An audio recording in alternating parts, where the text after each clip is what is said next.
Potentes, belezinha com vocês? Aqui é o Kleber, do Pet Potência. E hoje a gente vai começar a nossa primeira dica, da nossa série de dicas, falando sobre como ler datasheets.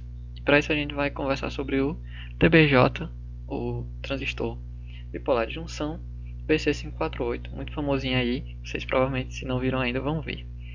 Então, o que é, onde vive, o que faz, para que serve, não tem no Globo Repórter, mas tem aqui.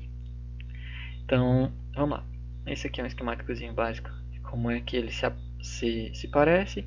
A gente tem aqui um exemplozinho do que a gente vê aí pelo datasheet. Mas antes da gente partir para isso, a gente precisa ter o mínimo da teoria relacionada ao equipamento para a gente não só ver um monte de dados e não saber o que é que isso ali está dizendo. Então, não dá para a gente pular direto para o datasheet. Vamos alinhar primeiro aqui um pouquinho a teoria e aí a gente vai para lá. Então, esse aqui é um esquemático um pouco mais relacionado a como ele é estruturado.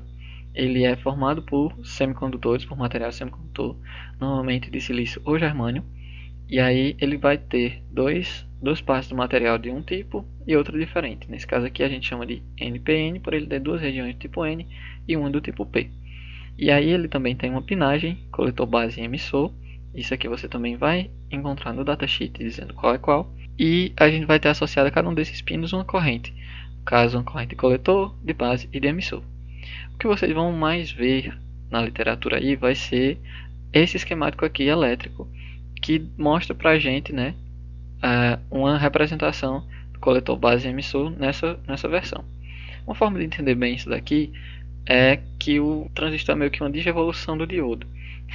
Então, imagine que a gente pode ter dois diodos associados dessa forma, e isso aqui vai meio que equivaler a um transistor. E aí, entendam que essas regiões aqui, elas são um pouco diferentes, o que faz com que esses diodos também sejam. E essa diferença está na dopagem. Dopar é eu incluir impurezas, outros átomos dentro desse material aqui, de silício ou de germânio, para ao invés de ser puro, ter essas impurezas. Isso vai meio que desestabilizar um pouco a estrutura das moléculas que estão compondo isso aqui, os cristais, e isso vai permitir essa instabilidade elétrica que eu consigo controlar através de sinais quando esse equipamento vai ser um bom condutor e quando ele não vai ser. Então, a dopagem serve para isso. A gente vai perceber que essa tensão entre VBE, que corresponde a esse diodo polarizado diretamente, ele vai ser um pouco superior a essa tensão aqui, de VBC, justamente porque esse material aqui do tipo N ele é mais fortemente dopado. E é que a gente também percebe que se a diferença entre esses dois é pequena, em uma situação em que os dois estejam diretamente polarizados, o VCE ele vai ser muito pequeno, então vai ser equivalente a essa diferença. Significa, vocês vão perceber que isso vai ser quando eu estiver trabalhando na região de saturação. E a gente pode interpretar isso aqui como um nó. Vocês veem que entram duas correntes, IC e B, e sai E. Então, a soma das correntes coletor e base é igual à corrente no emissor. Pode também ter essa interpretação com nó. E tudo que é dito sobre o NPN é análogo no PNP. Tanto a relação estrutural quanto o modelo equivalente. Só que aqui, analogamente, só que com as tensões invertidas e, por consequência, também as correntes. Aplicações, a gente tem o transistor em duas formas fundamentais. Amplificando sinais, muito comum em tratativas de áudio, e como chaveamento. O que vai definir como é que ele vai estar agindo vai ser justamente em qual região ele está. Existem três: ativa, de corte e saturação. Quando eu estou na região ativa, trabalhando com amplificação de sinais, a amplificação ela é proporcional a um ganho, que é uma variável construtiva do meu, ou melhor, uma constante construtiva do meu componente, e funciona mais ou menos assim. A corrente de coletor ela vai ser sempre, quando estiver na região ativa, igual ao ganho multiplicado pela corrente que eu aplicar na base. Então a gente tem meio que ele funcionando como se fosse como se tivesse uma fonte de corrente controlada por corrente. Quando eu estiver nas regiões de corte e saturação, eu vou estar imitando meio que o funcionamento de um botão. Um botão, quando eu aplico um sinal sobre ele, eu vou estar mudando o estado e aí permitindo ou não a passagem da corrente. O transistor ele pode funcionar com esse chaveamento, só que ao invés de um pressionar de dedo físico, eu tenho um sinal elétrico aplicado, que vai fazer com que o meu componente saia de uma região para outra. E aí isso vai, tal hora, permitir ou impedir a passagem da corrente. Ok, isso provavelmente vocês já sabiam, mas é importante que vocês se atentem a essas variáveis aqui principalmente. Corrente coletor, de base e de emissor.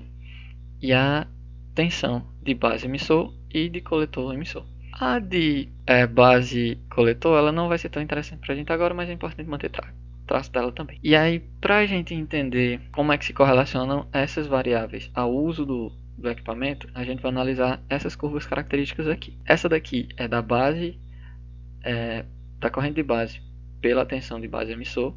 Vocês percebam que ela tem esse formato, mas a corrente de base ela vai surgindo uma vez que esse diodo, vamos chamar assim, esse diodo aqui é polarizado, então por volta de 0,7, e a partir daí, né, essa corrente aqui surge nessa região quase linear.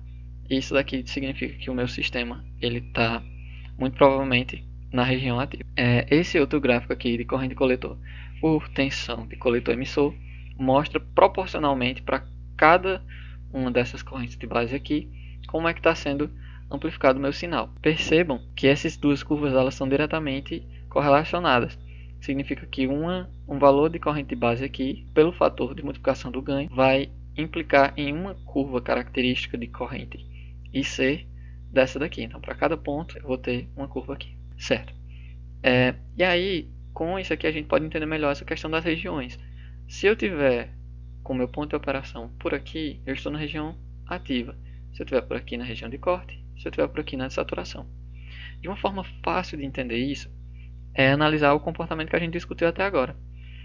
Se eu aplicar zero de corrente aqui na base, a corrente de coletor ela vai ser proporcional à corrente da base. Então, se é zero aqui, aqui também vai ser zero. Se aqui é zero, toda a tensão que eu estou aplicando nessa fonte aqui, VCC, está vindo para cá. Não tem queda de tensão aqui, porque não tem corrente passando. E, da mesma forma, não existe tensão aqui, então esse diodo não chegou ainda a ser diretamente polarizado, não tem nem a queda de 0,7. Se não tem queda aqui, não tem queda aqui, a tensão entre VCE vai ser a mesma tensão VCC. Então, por mais que eu aumente aqui VCE, se eu não aplicar corrente na base, não vai ter queda de tensão e eu vou estar sempre nessa região de corte. Então, não vai haver condução. À medida que eu vou aplicando corrente aqui na base, eu vou subindo nessa região e vou indo para a região ativa. Uma vez nessa região ativa, aí sim, o que eu aplicar aqui vai ser proporcionalmente multiplicado e vai aparecer aqui. Então, eu vou ter queda de tensão e eu vou andando nesse sentido aqui no eixo, sempre nessa direção, porque mais corrente, mais queda de tensão, vou me aproximando daqui. E aí vocês vão ver que isso configura muito uma reta, a gente vai ver melhor já já. Uma vez que eu chegar no meu máximo, ou melhor, eu vou chegar no meu máximo que o meu sistema vai conseguir fornecer, então por mais que eu continue aqui aumentando, eu não vou ver um aumento proporcional mais aqui em C. É como se fosse uma torneira que você vai abrindo aos poucos e vai caindo água. Mas se você abrir completamente e mesmo assim conseguisse continuar abrindo, a torneira não tem mais por onde a mais água passar. Então a vazão vai ser constante por mais que você continue abrindo, porque é o limite, né? Chegou no limite, saturou. Então por mais você aplique sinal, você não vai ver essa corrente IC aumentando.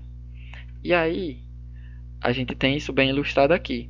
Se eu quiser trabalhar nessa região ativa, que acho que é o que gera mais dúvida, já que saturação e corte para trabalhar com chaveamento é mais simples, né? Eu sei que se eu tirar a corrente na base, abriu a chave. Se eu colocar a corrente na base, proporcional ao que eu preciso na carga, ou seja, o máximo talvez, se eu quiser chavear toda essa tensão aqui para a carga, então aplico a corrente, partiu, chegou na saturação, chaveou. Então, corte e saturação controlam bem essa questão de se a chave está aberta ou está fechada. Já se eu quiser pegar um sinal, um sinal variável, CA, ou não, mas enfim, que tem uma variação e eu quero amplificar ele, eu já tenho que trabalhar aqui. E aí eu analiso dessa forma. E eu preciso escolher bem qual vai ser esse ponto quiescente, porque a depender de onde eu botar ele, pode ser que eu acabe entrando sem querer nessas outras regiões.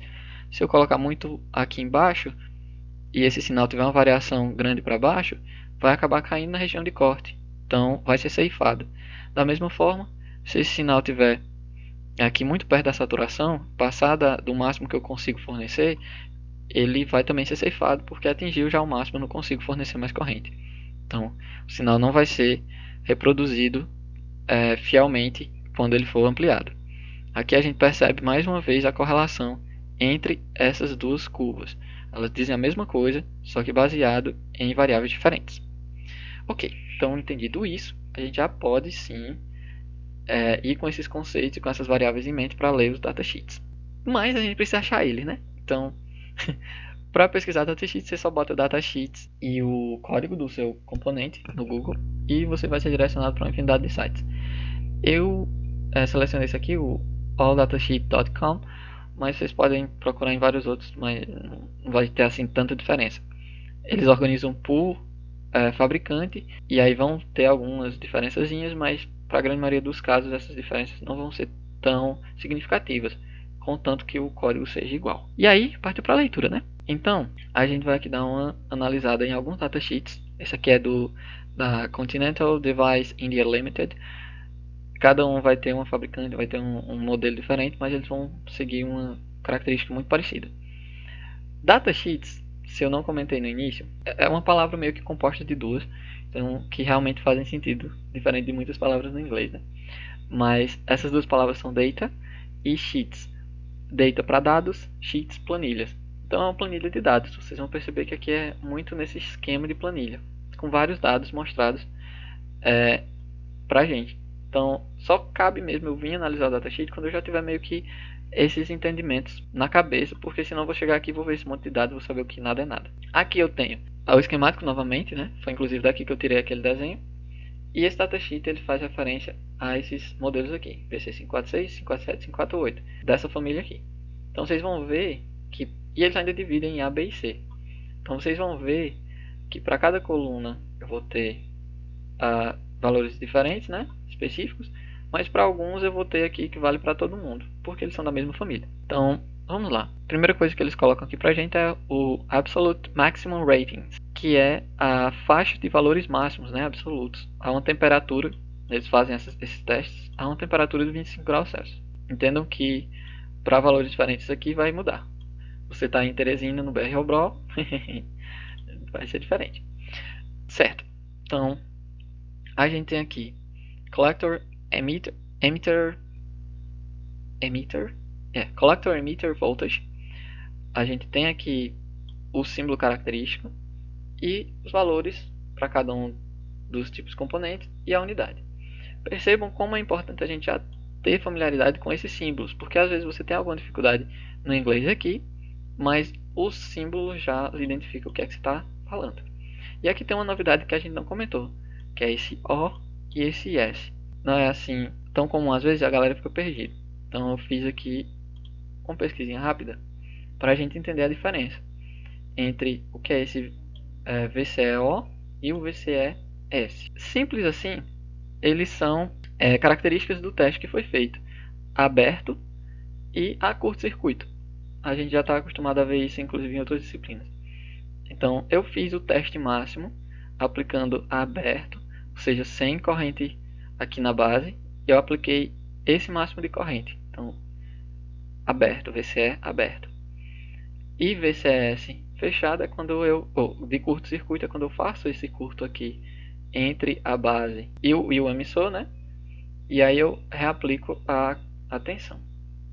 Aqui a gente vai ter Collector Emitter Voltage, tanto para aberto quanto para curto-circuito, Collector Base Voltage, também para aberto, e todos os outros aqui só vai fazer sentido aberto.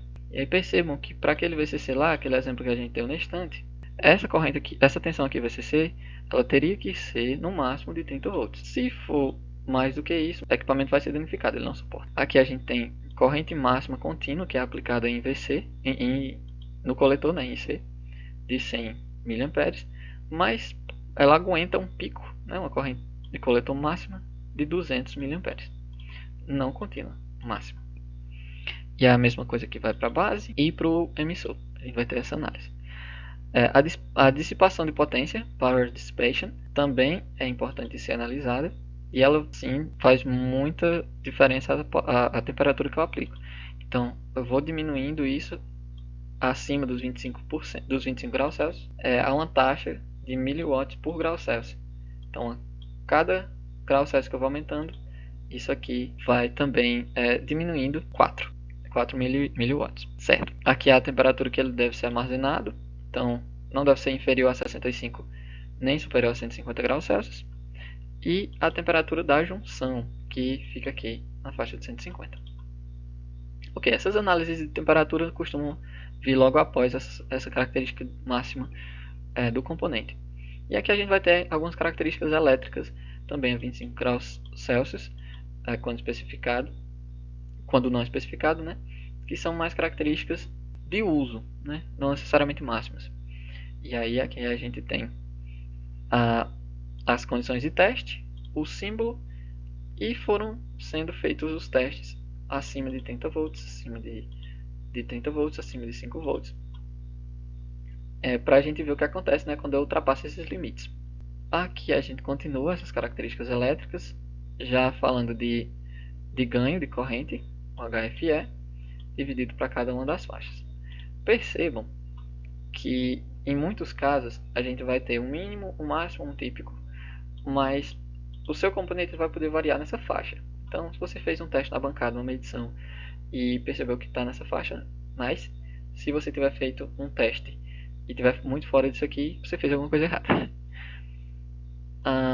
E aí, quando você estiver fazendo análise de pequenos sinais, você vai poder pegar toda a informação de características de pequenos sinais nessa parte aqui. Então, impedância, a imagem de ruído, tudo para compor o seu esqueminha de pequenos sinais nessa tabela. E se você estiver fazendo uma aplicação de placa de circuito impressa, onde o tamanho, as dimensões realmente fazem um pouco de diferença, você vai poder acessar isso nessa parte mais física, estrutural de dimensões do seu componente. Esse aqui é um exemplo, certo? Mas eu vou ter outro exemplo aqui mais legal, que mostra pra gente, além de tudo isso, os valores máximos absolutos. Ele só tem uma falhazinha aqui, às vezes você vai encontrar esses errinhos. O povo diz que a culpa é do estagiário, mas com certeza não é, porque o estagiário faz coisa muito boa.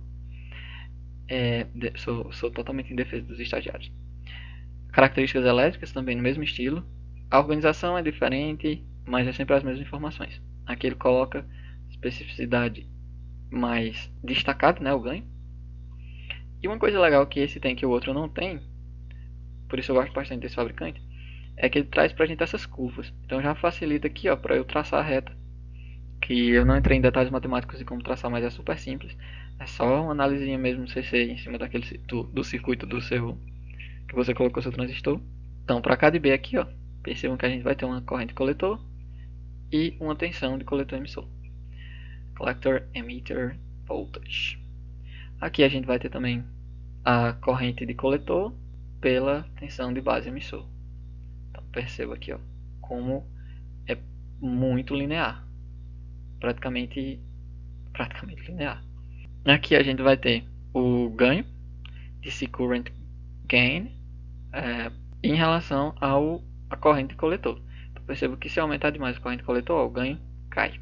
Preste atenção na escala, viu, galera? Isso aqui não é uma escala linear normal, é uma escala logarítmica, então tenham cuidado com isso. A gente tem aqui a tensão de saturação em relação à corrente coletor. Então, quando eu vou aumentando a corrente coletor, eu vou ter um impacto também na tensão de saturação. Mesma coisa aqui, agora analisando a capacitância, isso aqui é bem legal. Se eu estiver trabalhando com frequências altas, eu vou ter um impacto na capacitância e na largura de banda também do ganho. E aí, mais uma vez aqui a gente vem para análise construtiva com as dimensões. Belezinha. Tem mais um aqui, mas dá pra gente passar rapidamente. Mais uma vez, característica construtiva, faixas máximas. Perceba que ele não fez o teste de curto-circuito. Características elétricas. Você vai encontrar o ganho, os valores de saturação e um destaque aqui é o ganho. Mais uma vez as curvas, mesmas curvas do anterior. E aqui a gente vai ter um IB por VBE. Um pouco diferente do outro. E vai ter também a dissipação de potência. Então cada fabricante vai fazer seus testes. Beleza, galerinha? Nossa análise é essa. A gente faz essa análise mais superficial por conta do tempo também. E porque, a depender da sua aplicação, né? Mas sempre tenham em mente mais ou menos essa estrutura. E é isso aí, potentes. A gente fica por aqui.